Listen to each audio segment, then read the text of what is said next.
Welcome to the show, and this is part 2 of our Bloodstock special. So coming up in this episode, we have interviews with Breed 77, Neonfly, Cagefly, and Static X. If you missed part 1, go back and listen. You've missed the likes of High Parasite, Compounds, Shrapnel, and Waterlines. But let's get this episode underway with Neonfly. Day 2 of Bloodstock. Yes. And we are now joined by Willie. Hello. From Neonfly. Hello to you all out there in TV and internet land. I'm Willie from Neonfly. This is Simon. This is Simon. That's Simon. And how are you doing? Yeah, really good. Looking forward to today. Had a nice drive up from North London, which is home base, and trotted along and decided my first port of call was going to be to speak to a man called Simon. That's you. I mean, so I'm it's very glad to be here. Probably the worst decision you've ever made, but I'll be the judge of that, Simon. I'll be the judge of that. So is that how you kind of get introduced to Bloodstock, is straight into press?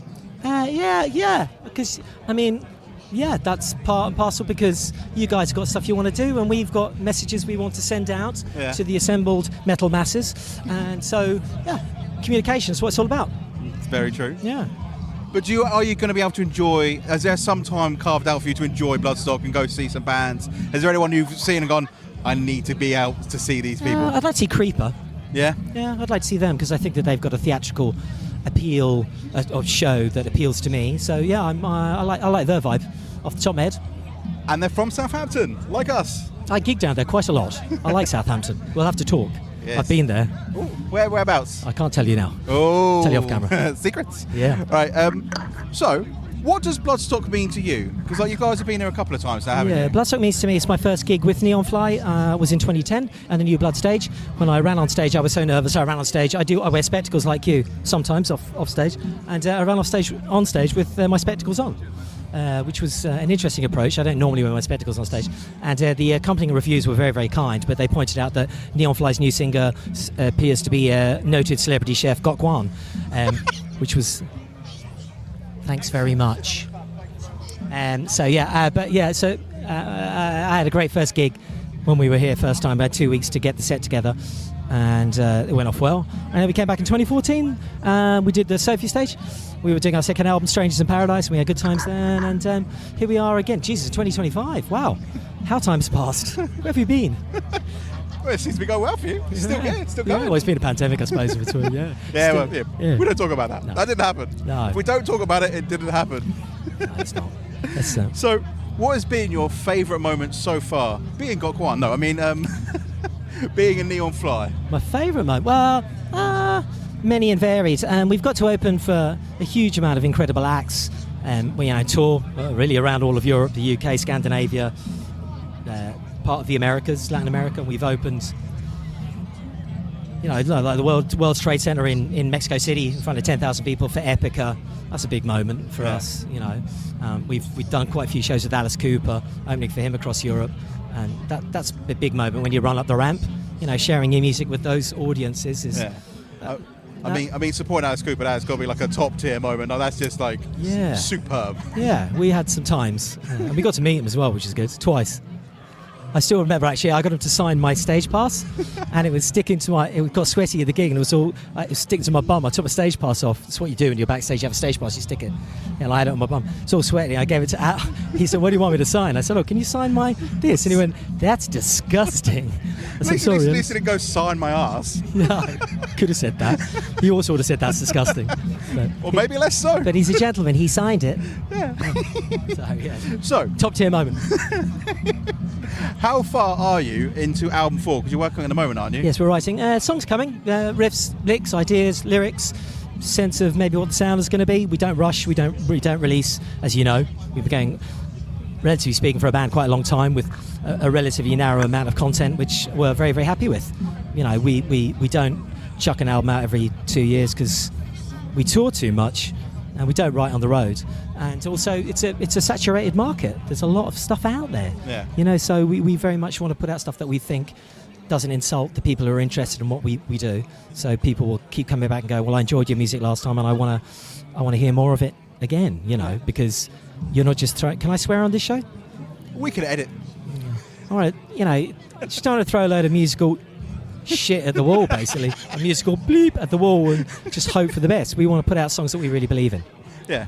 So I like that because there are some people that they seem to just almost put out an album a year, which I was like, can you really write your best stuff? Well, in that time? if you're a more talented songwriter than I am, or perhaps you can, and I have no disrespect for people who can do that. But what I'm saying is, we just take longer. Yeah. And we're happy with that. That's good. So this is the sort of question I think I know the answer. Studio or stage? I love singing in the studio. I love recording and seeing it all come together, but no, stage definitely. Yeah. I love the stage. I love getting up there and having a laugh and, just performing. And for me, it's like I've been doing it my entire life, not even my adult life, and since I was a teen. So it's sort of second nature, in a way. Yeah. But it's still the excitement of an audience, a cool audience who are into what you do. And it could be a man and his dog, or a woman and his dog. I don't, or maybe perhaps just a dog. It's just great fun. Yeah. It is great fun. Anyone says it isn't, it's either lying or I don't know. No, if you don't enjoy it, some people. I mean, I get stage fright. I'm quite open about that. I think stage fright's very healthy, but I love it. I love getting up there, doing it. How quickly does that stage fright disappear once you're actually on? Like, is it like maybe the first song or even first verse? You're like, okay, I'm now settled. I'm here now. Sort of like that. I put it this way: I think the first time we opened for Alice Cooper, I was running up the ramp. I mean, literally crying, going, "Oh God!" And then when I got out and I saw these people and it's all his backdrop and this huge stage, I thought, "Oh yeah, it's all right." You start singing, you just get on with it. I think all you can do is give it the best that you can give it, and hope people enjoy it too. And not take it too seriously. No, I love that. Yeah. Right. So, I'm asking some people, what is one of your, just in general, one of your favourite riffs of all time? It's a really good question. I'm going to say favourite riff or riffs of all time. I'm going to say, what am I going to say? I'm going to say Rush. I'm going to say something off Permanent Waves. No, I'm going to say something off Subdivisions, which is, I think, 1982, 83. And it's called The Analog Kid. If you haven't heard The Analog Kid, you need to hear The Analog Kid. Okay. Because it is mental. It's such an amazing riff. I've never really taken a deep dive into Rush, so I have to check that one out. I'm terminating this interview because you need to go and listen to Rush right now. No, it's great. It's just when they started discovering synthesizers. Yeah. And some people say that was their downfall. It wasn't. It was the upfall. But that is a fantastic album. But that song, The Analog Kid, wow. Listen to that and tell me, they weren't riffmeisters. Nice. They weren't. And then another one is a god tier album, like a perfect album from start to finish. It's a really, really good question. An album you cannot skip a song on. Jesus. Why don't you warn me about this, dude? Seriously. There's so many of them. God, that is so hard. I'm a huge Peter Gabriel fan. Okay. I love Peter Gabriel. I'm going to say the first 4 Peter Gabriel albums. I love all of them. I'm going to say that.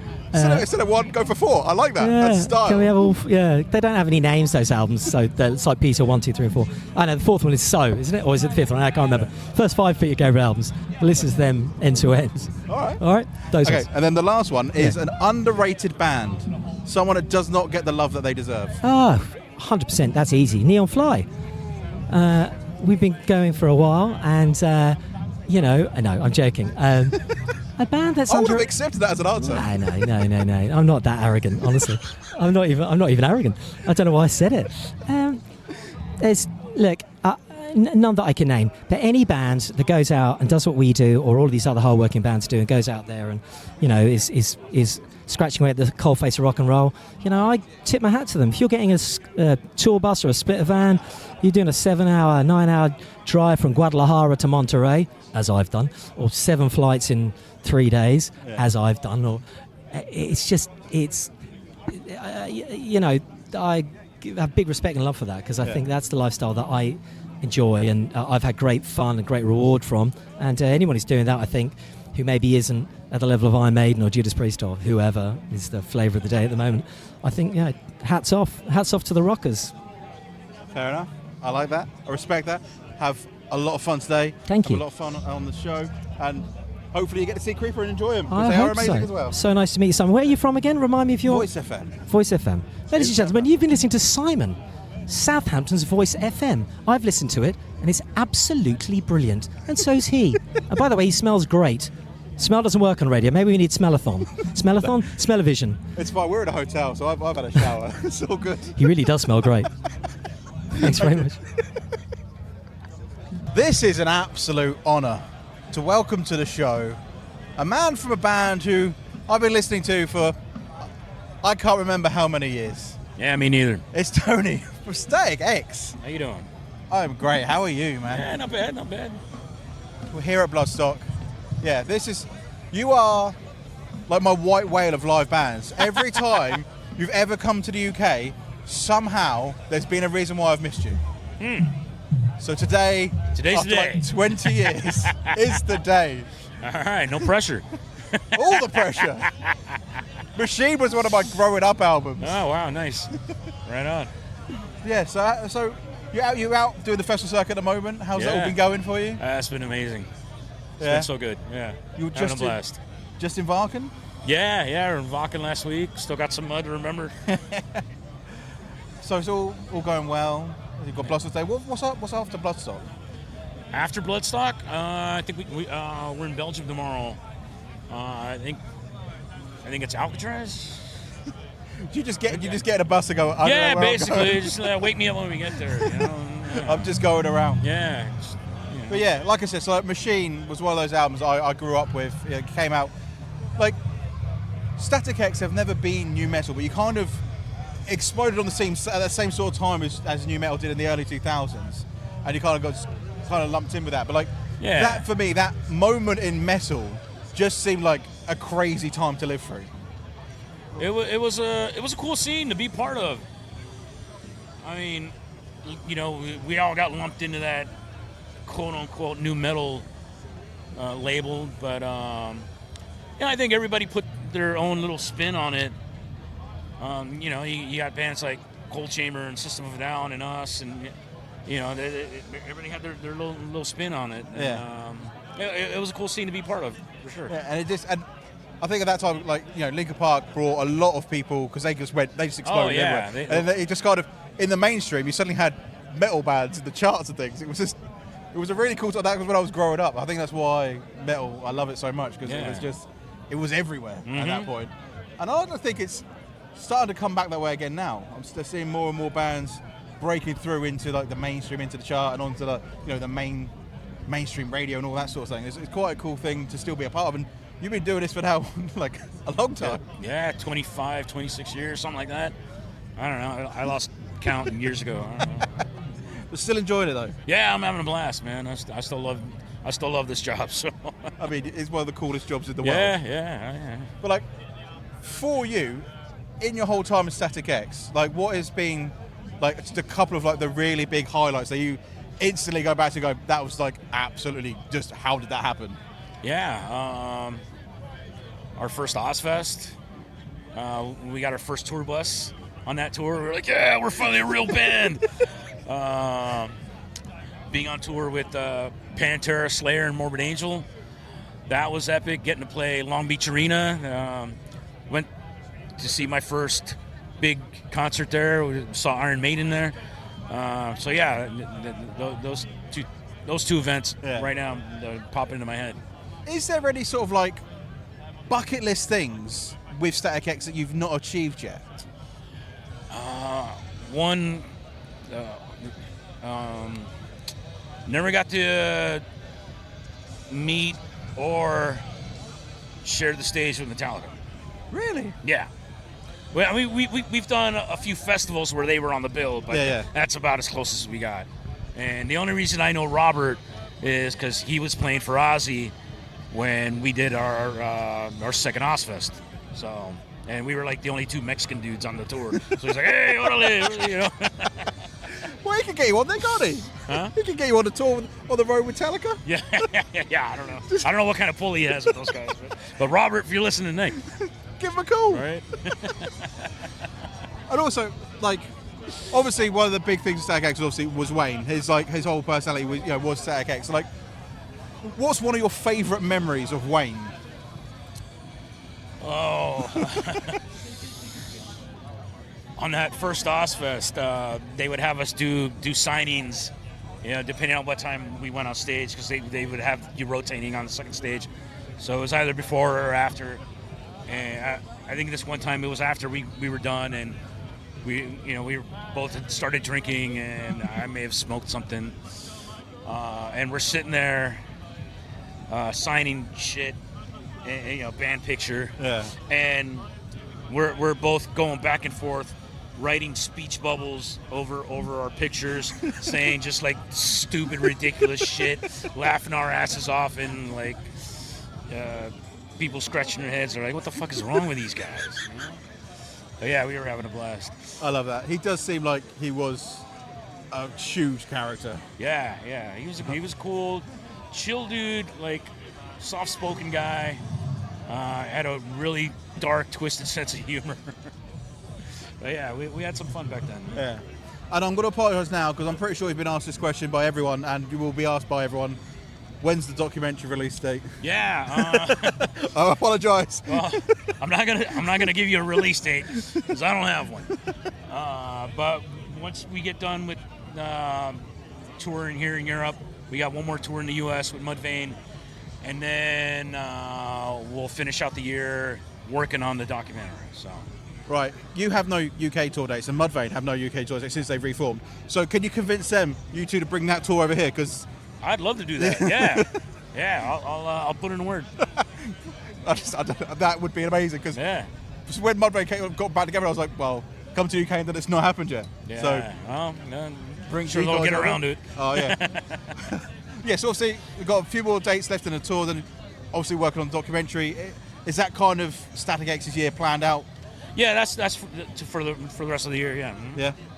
And moving forward, is there ever with Static X, is the plan always just to kind of keep it as it is now, or is there any notion of doing anything new, or is it just kind of keeping it as it is and as it was sort of thing?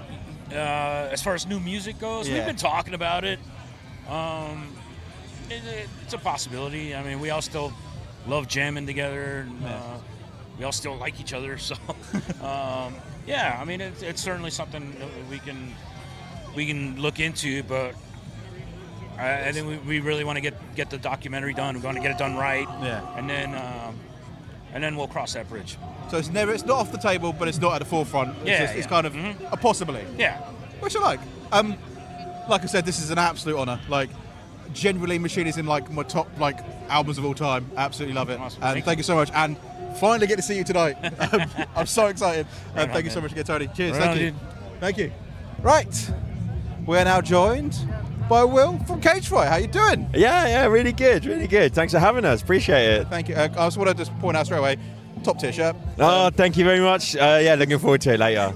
We played with Fear Factory in Poland a couple of years ago, Mystic Fest, and it was just like all of us have been really influenced by Fear Factory over the years, like different like James is 10 years older than me, and it's just different albums from Fear Factory over the years that have been so pivotal to us. Like for me, Digimortal, Archetype, like that era, obviously Demanufacture.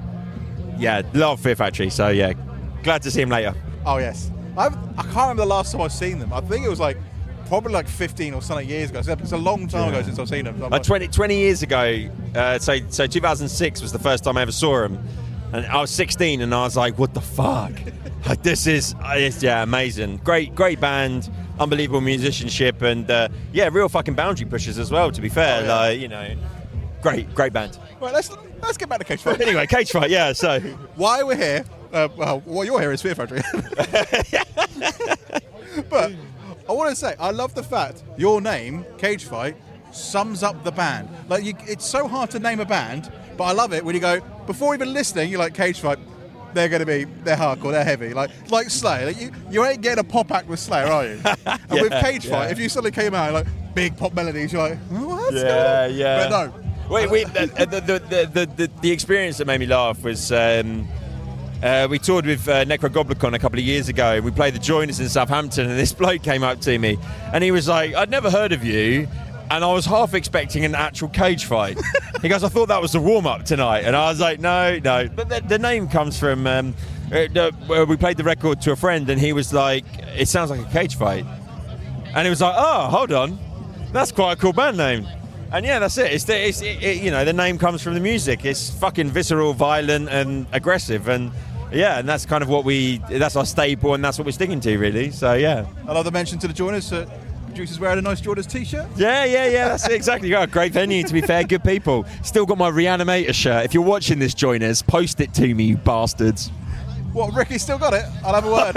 Yes, Ricky as well. Yeah, I couldn't find him. Right, Ricky, I couldn't find you at the end of the night. I need that Reanimator shirt back. It's very important to me. It's in your basement, along with various other things that have been left. That basement is full of forgotten dreams. There is some very expensive equipment that people have left in that venue. But join us. The stuff that Ricky has done there in particular has been unbelievable. I mean, talk about hard-working people who create a scene and a community. Like, we talk about Bloodstock and the community they create, but the joiners and what Ricky's done there, absolutely phenomenal. And we love playing there. And yeah, we're so grateful that they keep having us back.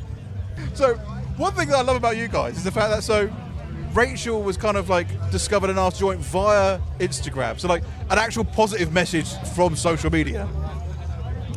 Yeah. So James, as far as I'm aware, James basically put the demos out that he'd done, and needed a vocal to go over it. And Rachel's vocal came in, and he was like, "What the fuck's this?" And that was it. It was like, "Who is this girl? And what is this vocal?" And the stuff that she's done has been absolutely phenomenal. And she's prolific on Instagram as well. And she is a purveyor of positivity, catharsis, perseverance, and that kind of resilience as well. And I think she puts out extremely positive messages on Instagram, and long may it continue, because social media has some fucking pits, doesn't it? Yes it does. So I'm assuming we've already kind of started with one of your inspirations, but besides Fear Factory, who else kind of inspires Cage Fight and keeps you going? So Slayer straight away, like no questions. No thought process required. Undoubtedly one of the finest to ever do it. Yeah, exactly. But I think the thing that I love about Cage Fight is that, when we have like a 15-hour van journey coming back from Germany or whatever, I bring my old Roadrunner DVDs with me, and and I put them on, and we watch the videos, and we all have these really weirdly vivid memories of the different videos that come up, Slipknot's My Plague, and it's the Resident Evil soundtrack, and it's the video from that, and there's all different videos from that era. And I was sat there, this is really nice, because this is the first time since I was at school that I'm surrounded by people who know all these videos and they know all these songs and appreciate them. Yeah, exactly. And I think, what I love at the moment is all these bands who are coming out now who are really obviously influenced by End of Heartache, by A Snowcap Romance, by Iowa, by all of those albums that were huge 2003, 4, 5. They're the albums that shaped us, and you can really hear it in the music that's coming out now. And hopefully the kids who are coming through now, who are teenagers, they hear the music that's coming through now and they see that influence, and that's great, I think. But Fear Factory, Slayer, huge for us. Snowcap Romance, 36 Crazyfish do not get spoken about enough. They were one of my favourite bands as a kid. I'm going to kill this by not knowing the name of the album, but the record that had Felt for a Phone Line on it. It was, I think it was the third record they put out. Black cover with the fire on the front of it. That record, I absolutely adored it, start to finish. Great records, and I love that band. Love them. Yeah. Because you mentioned Roadrunner, I'm kind of skipping over my own question now. But the Roadrunner United, do you remember that? That whole thing was amazing. My friend, I had the DVD on in the car, in the van on the way back from Germany 2 weeks ago. I said to Nick, so Nick, our drummer. I mean, like Nick, I love him to absolute pieces, and one of the things that I think brings us close together is that we both come from slightly different musical backgrounds. So he was like, "Oh, have you ever listened to Emperor?" And I was like, "What is this?" And he really showed me a lot of those bands and loads of Scandinavian death metal, black metal, which is a huge influence on some of the stuff we've been writing, really, to be honest. Like some of that Scandinavian stuff, the old school, 90s stuff, Dismember, bands like that. But I said to him, he's a huge Suffocation fan, and I was like, you like Mike Smith? And he's like, yeah. I was like, watch this DVD. We put it on, and then you've got Jason Sukoff, and he's like, fucking Mike Smith. Nobody blasted, and then he came along, and now everyone fucking doing it. You got fucking pop bands doing it, and I saw that in the DVD. I was like, mate, you need to watch this. And I love it. We played Eating Me Alive. We played that earlier, and you see all the guys in the crowd doing this, and that as soon as they do that, I got a big grin on my face because I'm like, that's it, man. That's the fucking signal. And that's what we live for, man. Napalm Death as well. Shout out Napalm Death. Great fucking band. Just to fucking play aggressive music. Stop pussyfooting around, play aggressive music, that's it. That is a perfect note to end on. Don't mess around, play heavy music. Yeah, just paraphrasing from radio. Lean into it. Thank you so much.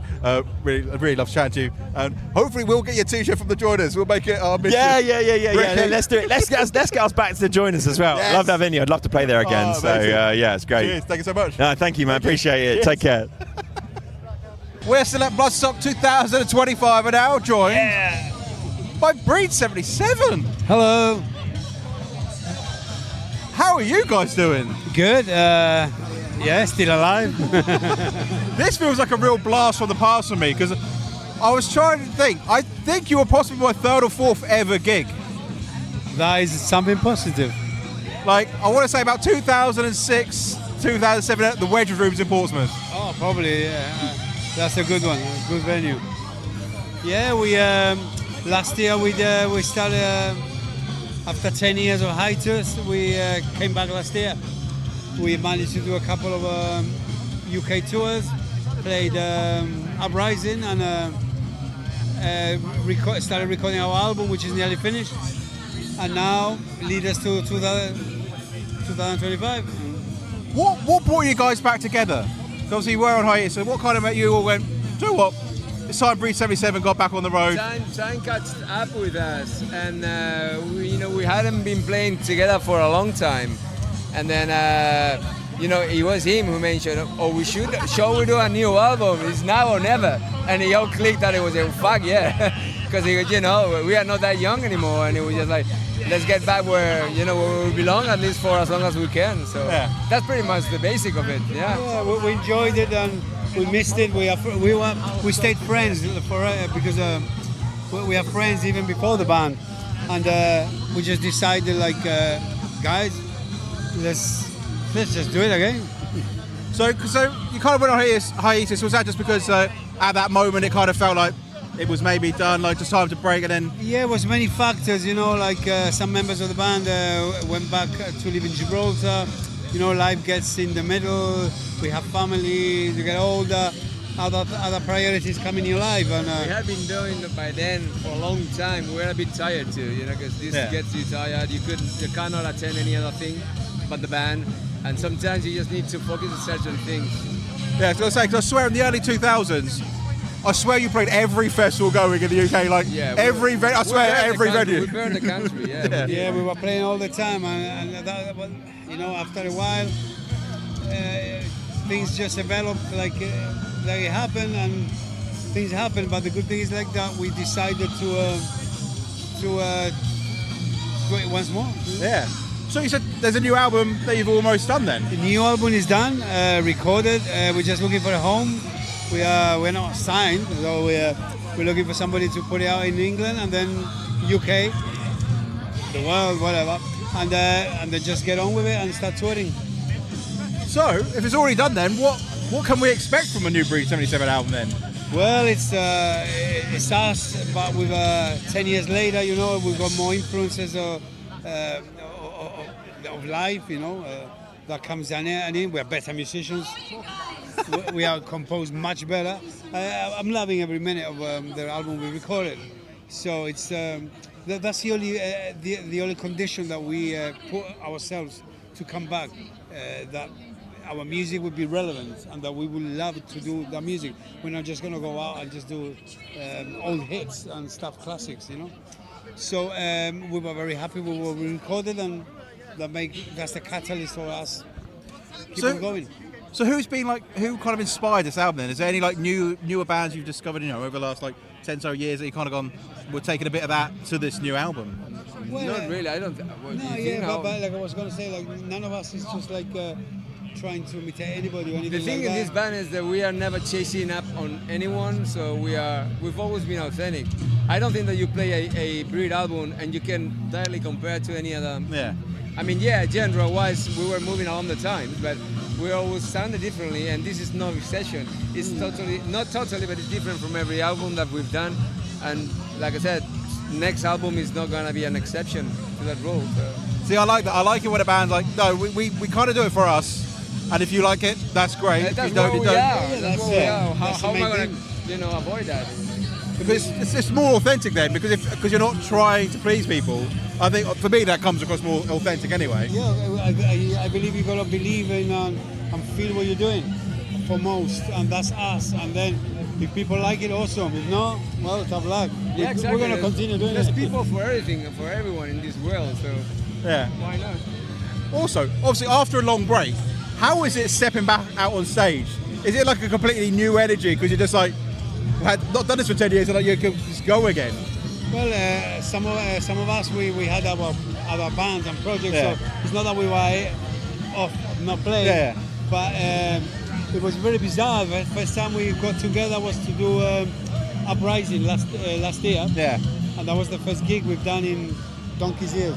And it was like, if we never had been away, we just, when you haven't seen a friend for 10 years, and then you meet. 2-3 rehearsals and that's it? Yeah, and then you meet, and it was like, the time never passed. It's like business as usual. It was like that. I love that. And it's just when you've not seen someone very actually when you can't go, it's like it was like there was no time in between. No, that's it. For us, it was hey guys, on our heads. But that's just about it.